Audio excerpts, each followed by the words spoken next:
Not all technology is on our phones these days, and my third example uses the Internet of Things, which in non-technical terms is adding data to everyday objects.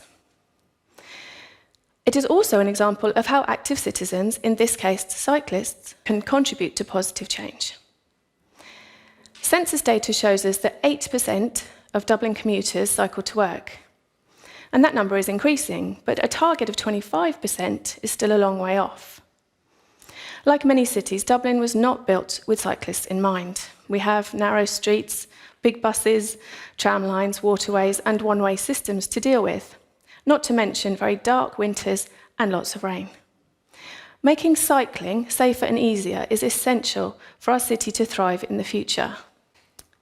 Two people who are tackling this problem are Philip and Máirín of See.Sense. And they came up with, hang on, it's in my pocket, this very small object, which is an intelligent bike light. It has multiple features, but the main feature is when it's attached to your bike, it will collect data from cyclists who are moving around a city. It uses sensor technology to collect information about road surface quality, speed, and unsafe routes. It will shine more brightly when you're cycling through an unsafe route. It would send you a notification if the battery is low or if your bike has moved.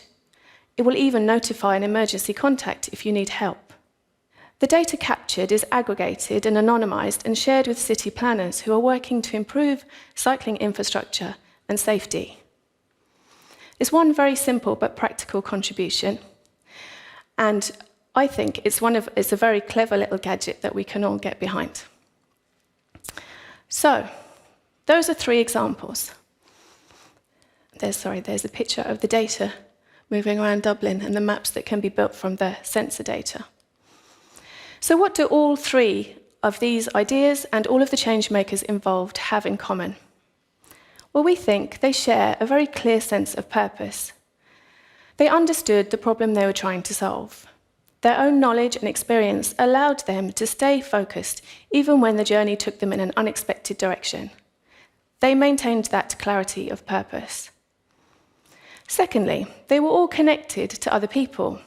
They were already part of a community of cyclists or students and other people who also wanted to make a change. And that was going to be important because they would be asking those communities to get involved in their projects. Lastly, they all saw technology as a tool they could use to reach their goal. They may not have been computer programmers themselves, but they found help to build tools which would scale to reach many more people than they could ever meet in person.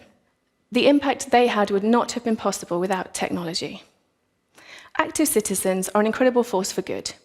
When they harness the power of technology, this changes what is possible. Ultimately, for these solutions to succeed, people needed to care about the issues being addressed. And our work with Tech for Good has shown us that many, many people do care and want to help. These were just a few examples, but there are so many more projects already happening, and many more still forming as ideas in people's minds.